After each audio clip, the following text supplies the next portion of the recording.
Au nom de Dieu, s'il vous plaît, faites attention. Très bien.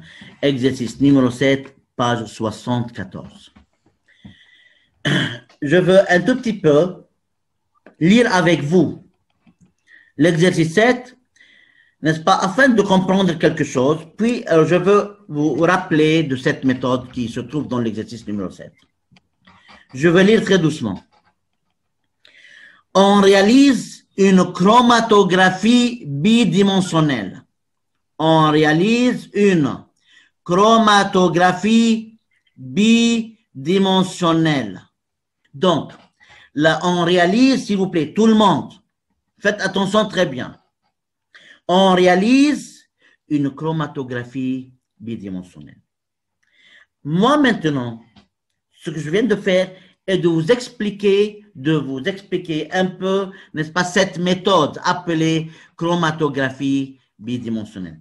Je veux que vous rappelez cette méthode, la chromatographie bidimensionnelle. Regardez, s'il vous plaît. Je veux écrire un titre. S'il vous plaît, prenez des notes, s'il vous plaît.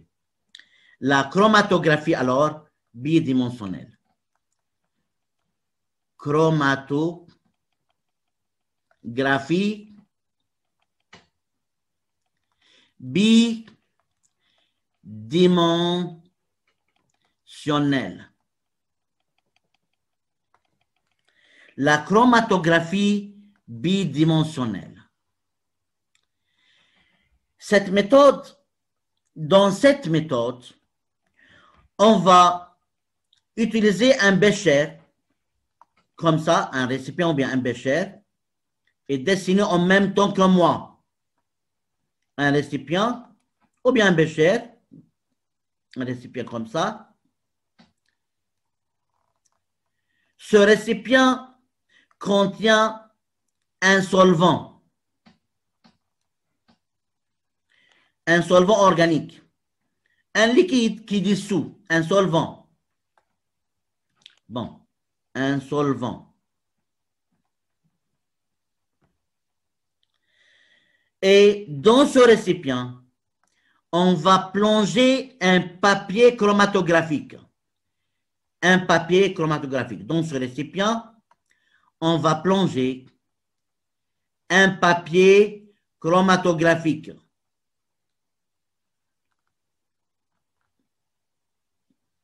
Alors, ça, c'est un papier chromatographique. Un papier chromatographique.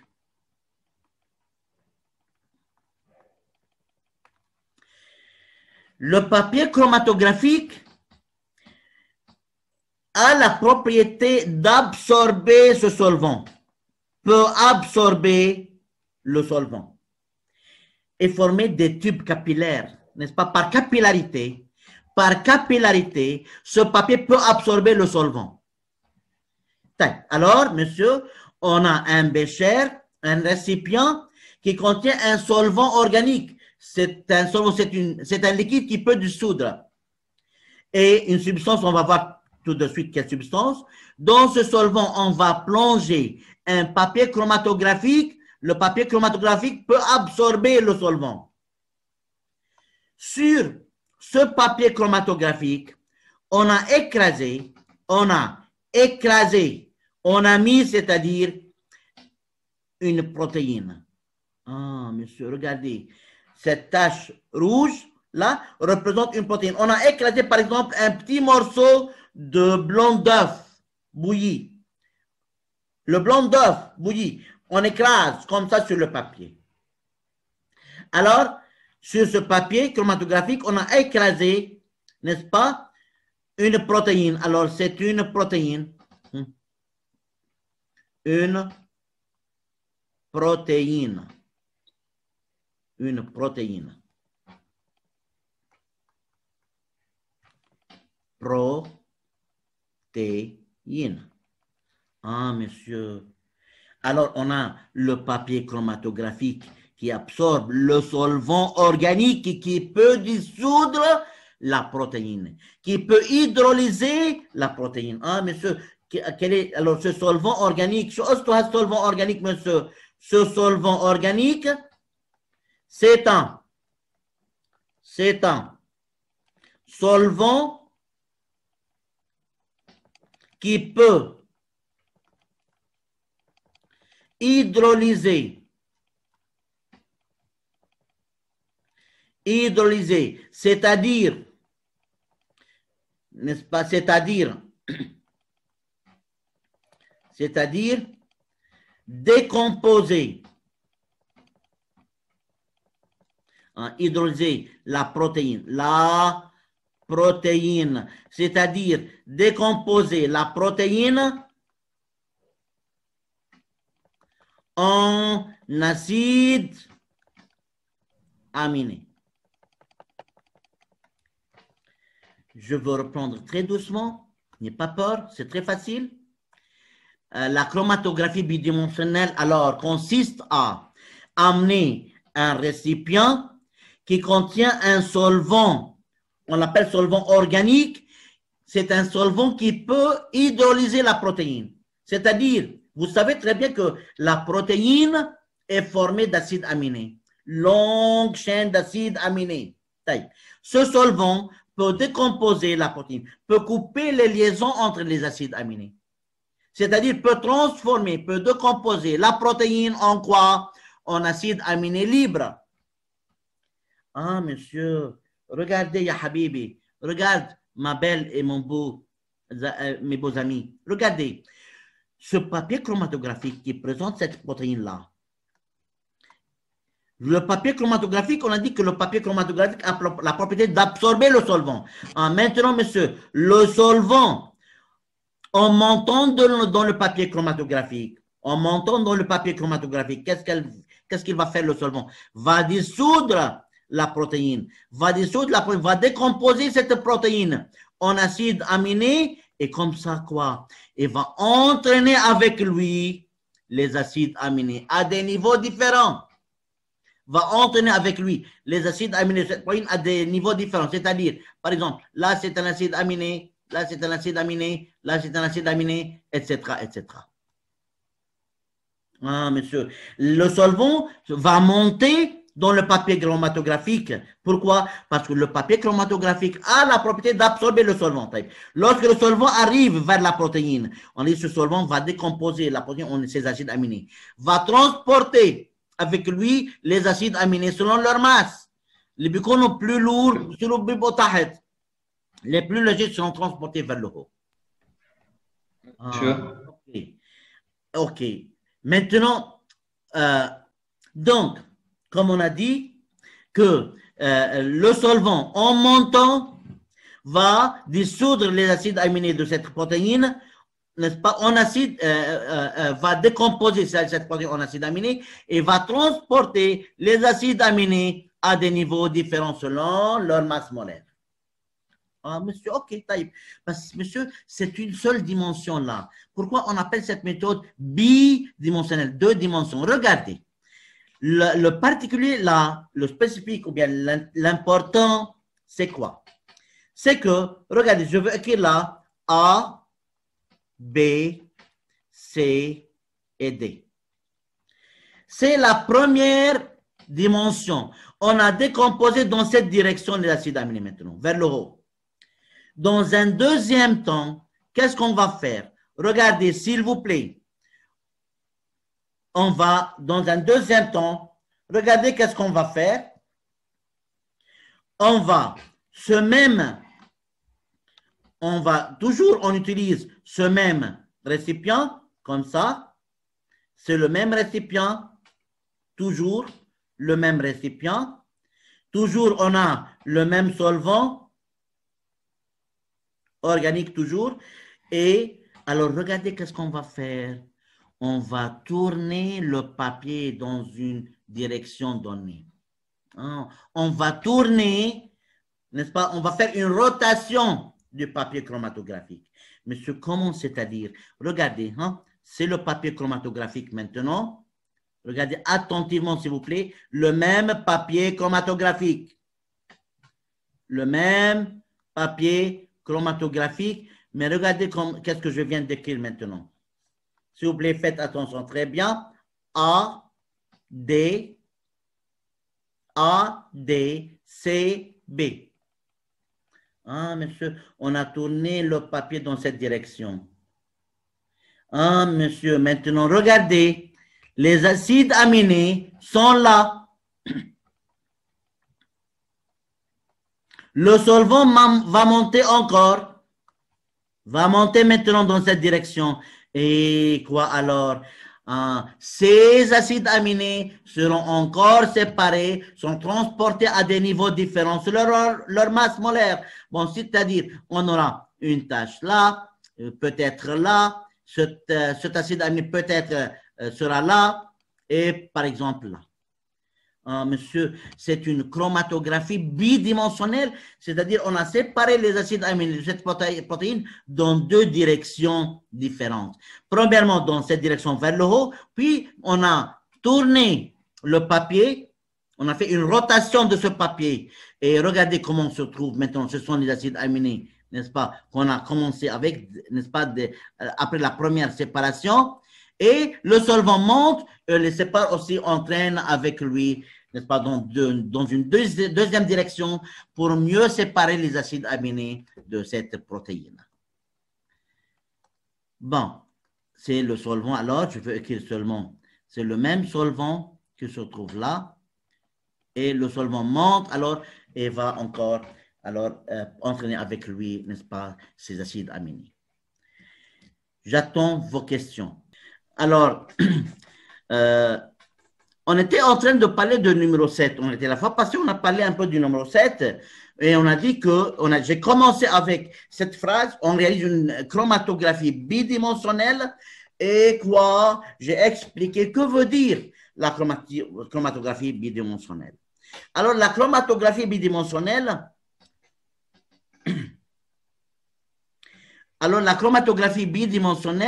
n'est-ce pas, c'est une méthode qui, n'est-ce pas, qui nous aide à dissocier les acides aminés d'une protéine et les séparer, n'est-ce pas, selon leur masse molaire.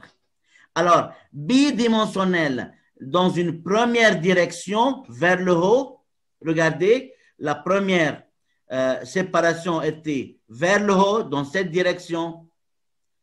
Puis on a, n'est-ce pas, fait une rotation, on a tourné le papier chromatographique dans une deuxième direction et comme ça, il y avait séparation dans une deuxième direction des acides aminés. Comme ça, on a obtenu les acides aminés de cette protéine qui sont séparés, n'est-ce pas, nettement, sont bien séparés selon leur masse molaire. Bien. Alors, regardez. On réalise une chromatographie bidimensionnelle, entre deux parenthèses, chromatographie au cours de laquelle, après une première phase classique, on fait pivoter, on fait une rotation, le solvant, le papier en réalité, dans une direction perpendiculaire à la première. Mais le solvant, on pivote pas le solvant, le papier, n'est-ce pas? On a tourné le papier, n'est-ce pas? Et alors, la solution, n'est-ce pas, sera absorbée dans une deuxième direction. Le solvant, c'est-à-dire, désolé, le solvant sera, n'est-ce pas, absorbé dans une deuxième direction avec un mélange connu de divers acides aminés. On a obtenu le chromatogramme de la figure 1. Je reprends dès le début. On réalise une chromatographie bidimensionnelle, une chromatographie au cours de laquelle, après une première phase classique, on fait pivoter le papier filtre dans une direction perpendiculaire à la première. Dans une direction perpendiculaire à la première, comme vous voyez, n'est-ce pas? A, B, C, D, on a pivoté dans une deuxième direction et comme ça, on a obtenu le papier. Bon, maintenant... Maintenant, ce que je viens de faire maintenant, c'est de revenir, n'est-ce pas, à ce problème. Il a dit que avec un mélange connu de divers acides aminés, on obtient le chromatogramme de la figure 1. Regardez la figure 1. La figure 1, c'est la chromatographie bidimensionnelle. C'est le chromatogramme, n'est-ce pas, des acides aminés bien connus. Monsieur, regardez très bien la figure 1. Regardez attentivement, n'est-ce pas, le chromatogramme de la figure 1. C'est la lysine, LIS. Regardez, LYS, lysine. Là, c'est HIS, histidine. Ce sont des acides aminés. VAL, valine. VAL, valine. Monsieur, ce sont des acides aminés, n'est-ce pas, qui se sont, c'est le chromatogramme, des acides aminés bien connus. Monsieur, que veut dire tout cela? C'est-à-dire, l'acide aspartique, ASP. ASP, c'est un acide aminé appelé acide aspartique. L'acide aspartique sera à ce niveau sur le papier chromatographique. Tout acide aminé qui va venir à ce niveau sera l'aspartique. Acide aspartique, désolé, ASP. Regardez par exemple, VAL, c'est l'acide aminé appelé valine, VAL. Monsieur, tout acide aminé qui va venir à ce niveau-là, regardez, à ce niveau-là sera la valine, ou bien l'acide aminé valine, le valine. Monsieur, il y a l'acide aminé qui est en haut là, c'est au même niveau que l'ASP. Cet acide aminé, je peux le connaître maintenant. C'est quoi ça, cet acide aminé? Quel est le nom de cet acide aminé maintenant? Acide aspartique. Acide aspartique. C'est-à-dire, il nous donne dans la figure 1 le chromatogramme des acides aminés connus, avec un mélange connu de divers acides aminés. Qu'est-ce qu'ils ont fait? Ils ont obtenu, on obtient le chromatogramme de la figure 1. C'est-à-dire, la figure 1 nous montre le chromatogramme, la place des acides aminés bien connus. Témoin, témoin en haut, c'est écrit témoin. Bien, je veux continuer à lire, n'est-ce pas, l'exercice. Le chromatogramme de la figure 2, le chromatogramme de cette figure, ce chromatogramme présente le résultat de l'hydrolyse d'un tétrapeptide d'un individu X. Tétrapeptide. Combien d'acides aminés y a-t-il dans un tétrapeptide? 4 acides aminés, bravo. Le chromatogramme de la figure 1, lui, il dit, le chromatogramme de la figure 2, c'est la figure 2 là, représente le chromatogramme d'un tétrapeptide, d'un individu X. OK, bien. Il m'a dit que le chromatogramme de la figure 2 représente, n'est-ce pas, le chromatogramme, le résultat de l'hydrolyse d'un tétrapeptide d'un individu X. Hydrolyse, c'est-à-dire dissociation d'une protéine en ses acides aminés. On a hydrolysé un tétrapeptide. Lorsque j'hydrolyse un tétrapeptide, je décompose ce tétrapeptide en ces 4 acides aminés qui le constituent. D'un individu X, et quoi encore, monsieur? Et quoi encore? Et celui de la figure 3 présente quoi?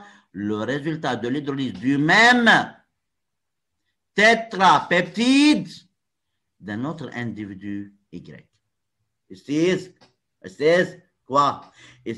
La figure 2 représente le résultat de l'hydrolyse d'un tétrapeptide d'un individu X. OK, c'est l'individu X. Et là, c'est le même tétrapeptide d'un individu Y. OK. On va voir, ya Hobby. C'est un tétrapeptide qui est, nous, on voit seulement 3. On va voir. Bon. La première question.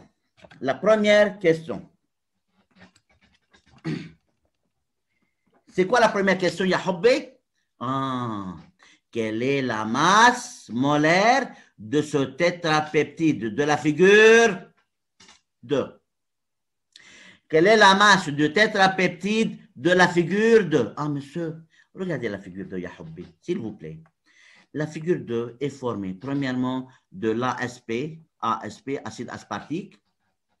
Là, c'est quoi ça? C'est c'est alanine. Alanine. Ah, c'est l'alanine. Regardez, je compare la position des acides aminés, pas plus que ça. Là, c'est ALA, alanine. ALA, regardez, acide aspartique, هيدا الماس مولر تبعه. ALA, alanine, c'est la masse molaire. Puis j'ai cet acide aminé. Lysine. Ah, la lysine, merci Habibti. Lysine, c'est sa masse molaire, LYS. Et là, c'est la valine, VAL. Et c'est la masse molaire. Donc, lorsqu'il me demande de trouver la masse du tétrapeptide de la figure 2, j'additionne tout simplement, ya Hobbi, la masse de l'acide aspartique plus la masse de la lysine, de l'alanine et de la valine. Donc, la première partie, la partie 1, je veux comme la partie A, comme ça. Quelle est la masse, tout simplement? Alors, partie A, la masse molaire de ce tétrapeptide égale la masse molaire du tétrapeptide, de la figure 2, de tétrapeptide de la figure 2, figure 2 égale masse de ASP plus masse de LYS plus masse de ALA plus masse de VAL égale 133 plus puis 89 puis lysine c'est quoi 146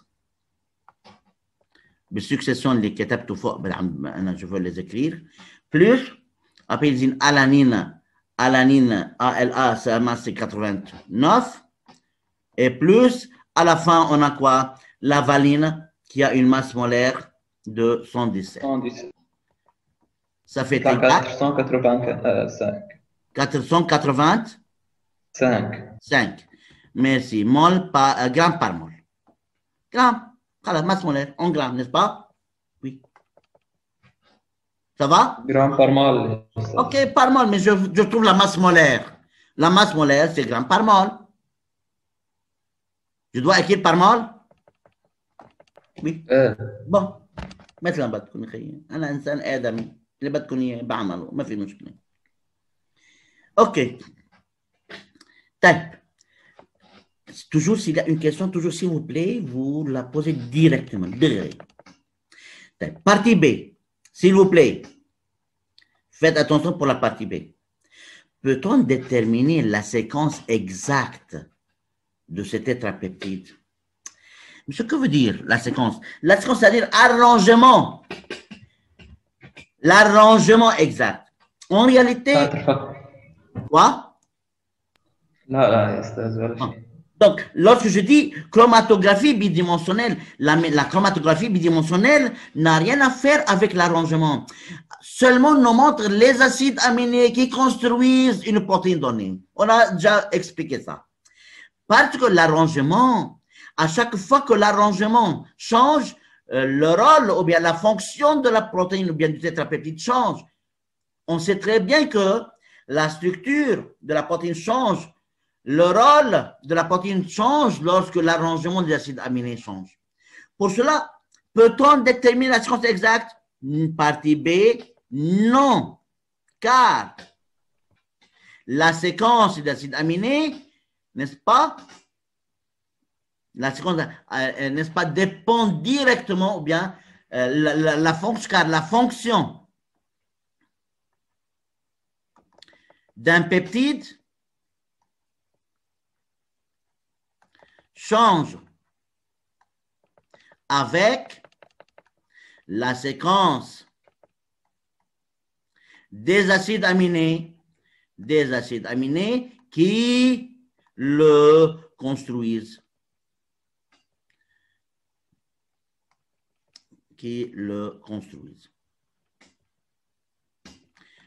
Lorsque je dis, moi, ok, que la séquence n'est-ce pas? La fonction dépend de la séquence. La séquence, en réalité, la séquence, n'est-ce pas, agit directement sur la structure de la molécule. Oui, la structure, c'est-à-dire la formation des liaisons entre les acides aminés. C'est juste. Alors, en réalité, je ne veux pas passer dans cette profondeur. Ce qui m'intéresse maintenant, regarde, je dis non car la fonction. Alors, je reprends la question. Peut-on déterminer la séquence exacte de ce tétrapeptide? Nous avons dit que la chromatographie bidimensionnelle n'a rien à faire avec la séquence. Nous donne seulement une idée des acides aminés qui construisent un peptide donné. Alors, j'ai écrit moi un nom premièrement. Justifié, car la fonction d'un peptide change avec la séquence d'acides aminés qui le construisent. Il y a, virgule, il y a plusieurs possibilités. Comme quoi, monsieur? Regardez. Je veux vous donner des exemples. Je veux vous donner des exemples de séquences. Exemple. Je peux avoir un peptide, un tétrapeptide formé de la séquence suivante. ALA, LYS, ASP et VAL. C'est le premier exemple. Deuxième exemple. LYS, ALA, ASP, VAL. Il y a plusieurs possibilités. Par exemple, on peut écrire LYS, VAL, LYS, VAL,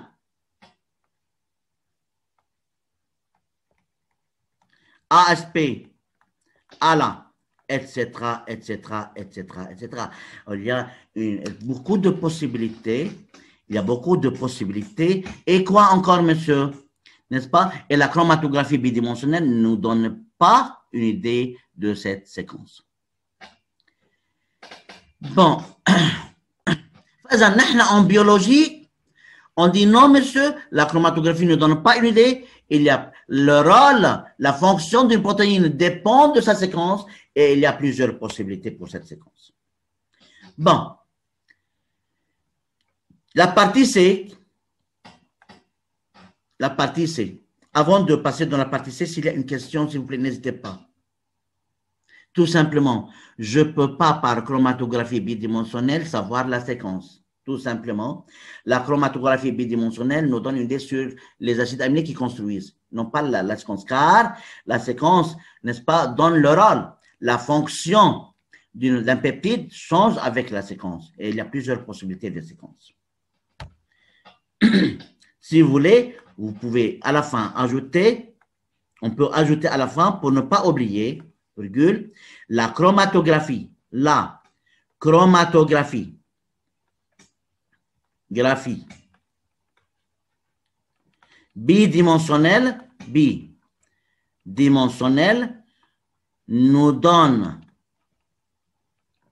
les acides aminés qui construisent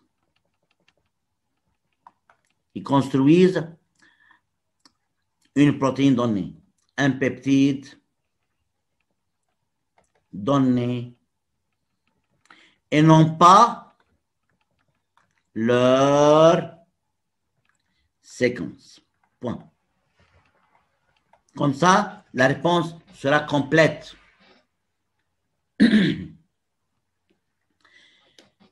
Alors, la chromatographie bidimensionnelle nous donne les acides aminés qui construisent un peptide donné et non pas leur séquence.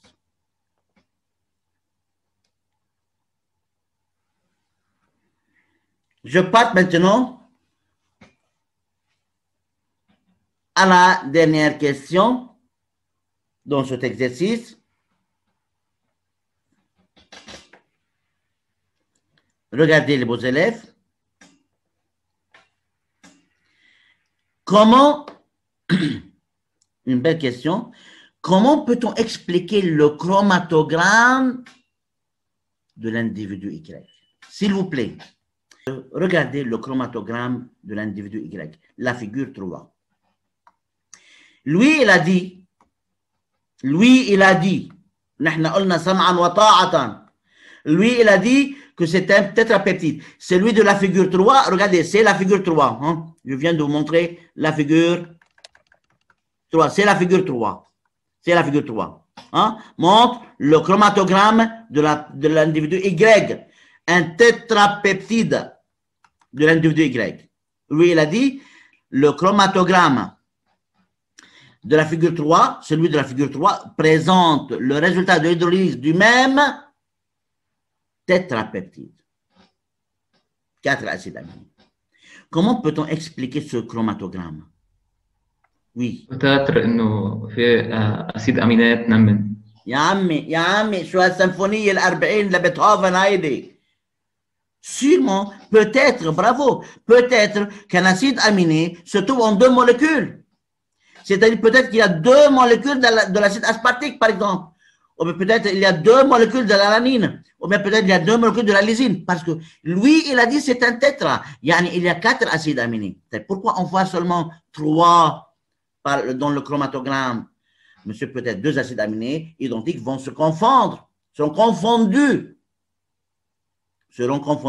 Alors, 2 molécules d'acide aspartique, alors on aura comme ça, comme un seul acide aminé. Mais il y a 2 acides aminés qui sont confondus sur le chromatogramme. Bon, alors je veux écrire dans ma réponse, peut-être qu'un acide aminé se trouve en 2 molécules. Point final. Un acide aminé, n'est-ce pas, se trouve en 2 molécules. Pour cela, alors peut-être il y a 2 molécules d'acide aspartique, ou bien 2 molécules, n'est-ce pas, de la valine, de l'alanine, désolé. Il y a 2 molécules de la lysine. La valine est absente. L'acide aminé valine est absent. Alors, il y a seulement lysine, alanine et acide aspartique. Wahid maintenant se trouve en 2 molécules. Alors, il y a 4 acides aminés. Bon, partie C. Partie C, alors, je veux écrire le suivant.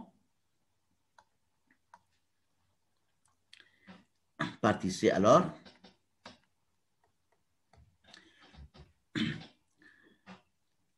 Le chromatogramme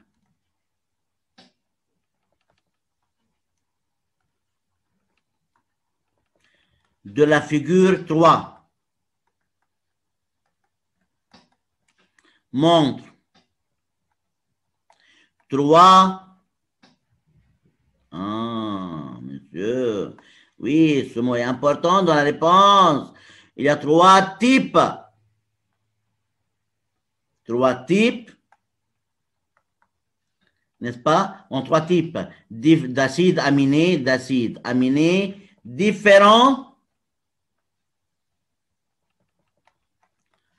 dans ce tétrapeptide, dans le tétrapeptide. Bon, on peut expliquer, désolé.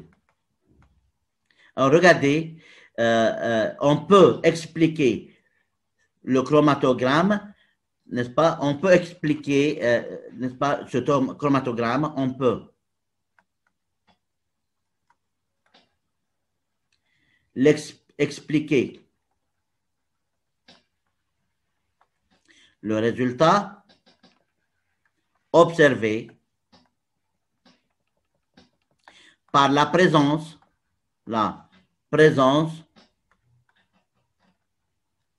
de 2 molécules, la présence de 2 molécules pour l'un